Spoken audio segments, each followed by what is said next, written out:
प्रथम स्कंद तृतीयो अध्याय। सूत जी द्वारा पुराणों के नाम तथा उनकी श्लोक संख्या का कथन। उप पुराणों तथा प्रत्येक द्वापर युग के व्यासों का नाम।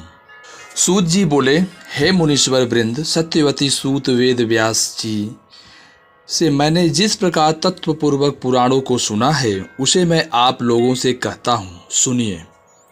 उनमें दो म वाले मत्स्य पुराण, मार्कंडेय पुराण, दो भ वाले भविष्य पुराण तथा भागवत, तीन ब्र वाले ब्रह्मा ब्रह्मांड और ब्रह्म वैवर्त पुराण, चार व वाले वामन विष्णु वायु और वाराह पुराण, अ वाला अग्नि पुराण, ना वाला नारद पुराण, प वाला पद्म पुराण, लिंग वाला लिंग पुराण, ग वाला गरुड़ पुराण, कु वाला कूर्म पुराण, अस्क वाला स्कंद पुराण।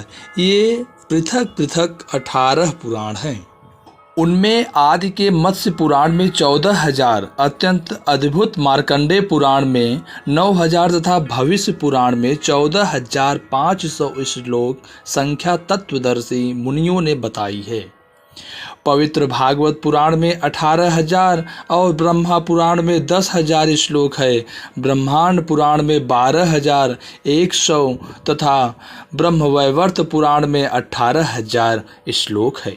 हे शौनक, वामन पुराण में 10,000 तथा वायु पुराण में 24,600 श्लोक हैं। उस परम विचित्र विष्णु पुराण में 23,000, वाराह पुराण में 24,000, अग्नि पुराण में 16,000 तथा नारद पुराण में 25,000 श्लोक कहे हैं।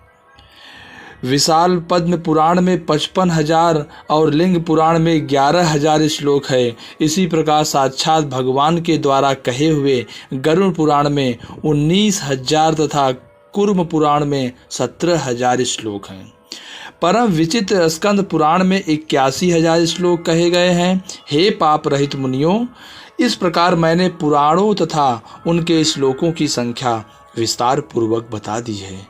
हे मुनिवरों, अब उप पुराणों की भी संख्या सुनिए। उनमें सर्वप्रथम उप पुराण सनत कुमार है। तत्पश्चात नरसिंह, नारदीय, शिव, दुर्वासा, कपिल, मनु, उष्णा, वरुण, कालिका, सांब, नंदी, सौर, पराशर, आदित्य, माहेश्वर, भागवत तथा 18वां वासिष्ठ।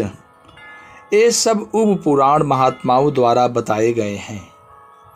सत्यवती तनय वेद व्यास जी ने 18 पुराणों की रचना करने के बाद उन्हीं विषयों से विस्तार पूर्वक उस अतुलनीय महाभारत का प्रणयन किया।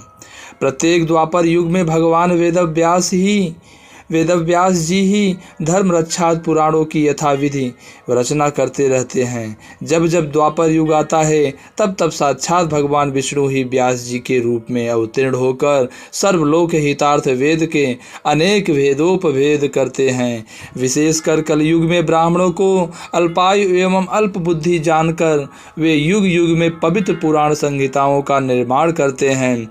स्त्रियों, शूद्रों तथा भ्रष्ट द्विज जातियों को वेद श्रवण का अधिकार नहीं है, इसलिए उनके कल्याण के लिए व्यास जी ने पुराणों की रचना की है।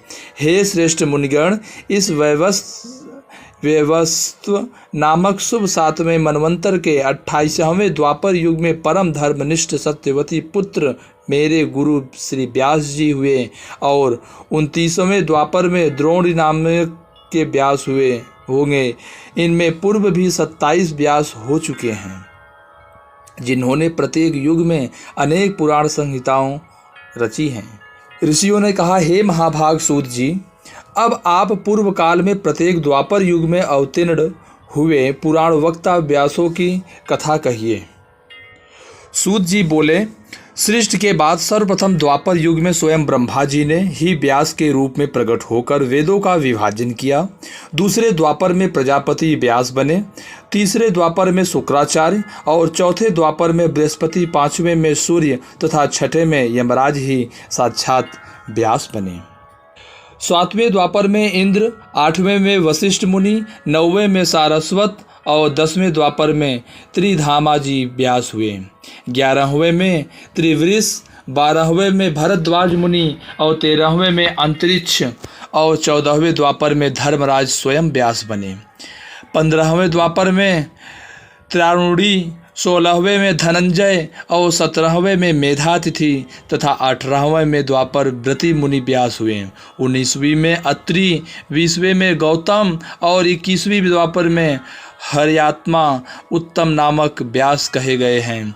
22वें वाजश्रवावेन, 23वें में आमुष्यायण सोम, 24वें में तृणबिंदु तथा 25वें में द्वापर भार्गव व्यास हुए।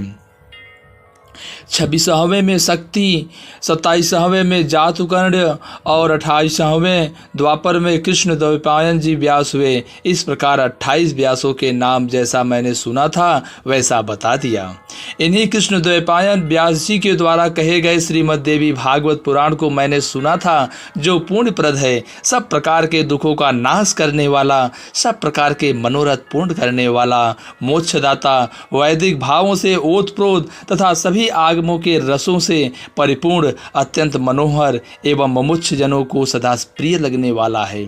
जिस अत्यंत पवित्र पुराण को रचकर व्यास जी ने अरण्य के गर्भ से उत्पन्न विद्वान महात्मा एवं विरक्त अपने पुत्र सुखदेव जी को पढ़ाया था, हे मुनिवृंद, उसी इस रहस्यमयी महापुराण श्रीमद् देवी भागवत को मैंने भी करुणा सागर अपने गुरु व्यास जी के मुख से संपूर्ण रूप से यथार्थ सुना तथा उनकी कृपा से उसे हृदयंगम कर लिया। जिस समय अयोनिज एवं अपूर्व बुद्धिमान अपने पुत्र सुखदेव जी के प्रश्न करने पर व्यास जी ने रहस्य युक्त इस पुराण को सुनाया, उस समय मैंने भी एक साधारण श्रोता के रूप में इस महान प्रभाव वाले श्रीमद् देवी महापुराण को सुन लिया। हे सर्वश्रेष्ठ मुनिजन, श्रीमद् भागवत रूपी इस कल्पवृक्ष के फल के स्वाद के प्रति आदर बुद्धि रखने वाले तथा अपार संसार सागर से पार करने के लिए सुखदेव जी ने अनेक प्रकार की सुंदर एवं रसमयी कथाओं से युक्त जिस अद्भुत महापुराण को विधिवत अपने कर्णपूट से प्रेम पूर्वक सुना है, उसे श्रवण करके भी जो कलिकाल के भय से मुक्त न हुआ, भला ऐसा प्राणी इस भूतल पर कौन होगा।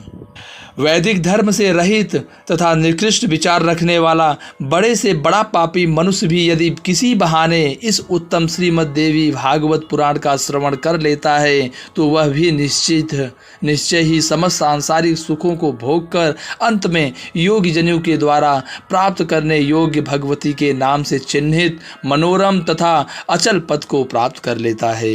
जो प्राणी इस श्रीमद् देवी भागवत पुराण को प्रतिदिन प्रेम से सुनता है, उसके हृदय रूपी गुहा में विष्णु, शिव आदि देवताओं के लिए भी दुर्लभ सर्वश्रेष्ठ विद्या स्वरूपिणी सज्जनों की एकमात्र प्रिया गुणातीता एवं समाधि द्वारा जानने योग्य वे भगवती निवास करने लगती हैं। अतः सर्वांग सुंदर इस मानव तन को पाकर संसार सागर के अगाध सलील से पार होने के लिए जलयान के समान परम सुखदायी श्रीमद् देवी भागवत पुराण एवं उसके वक्ता को प्राप्त करके भी जो मूर्ख इसका श्रवण नहीं करता, वह विधाता के द्वारा वंचित ही कहा जाएगा।